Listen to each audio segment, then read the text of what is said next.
Üçüncü aynikka 27 kun oldu ha. Qilmayman bilan marchuna ushaqini olib qo'ydik. Mana mana.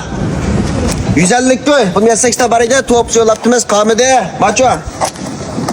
50 koy. Shu 150 koy. Ananiki men kontrollar bilan 6 yatal qapti. 500 koy beryapmizda. 500 koy. Ha, darizlar va. Unda choydingizlar. Darizlar 70 koy. Ananiki monchini ishlari va. Ularni muvofiq qilib beryapmizda. Ananiki men bir tal xo'ja. Yaqasha 100 koy. Macho. 280. 200 koy. Karvadasini ketdi. Gilamni oyoq turib ishchi. Şimdi tamamla 150 koy. Ananiki gen mambal.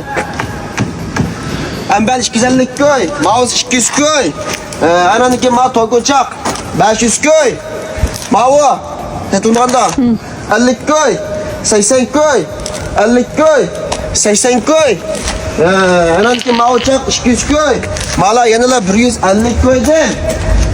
Ananiki gen mala. Manza birer kamka 20 koy. Mavu 200 koy. Mavu 200 koy. Mavu 300 koy. Mavu 150 koy. Mavu 200 koy. Endi bak. Aniki bu yerda maqul narsa var. 5 koy. Bundan qila. Aniki ma'rish uchib aptapnan. Aniki majoza 150 koy. Akitamizda bola beka qotni bu yerda aniki mabna salma. Mana igisi akitga bo'ldi-ku.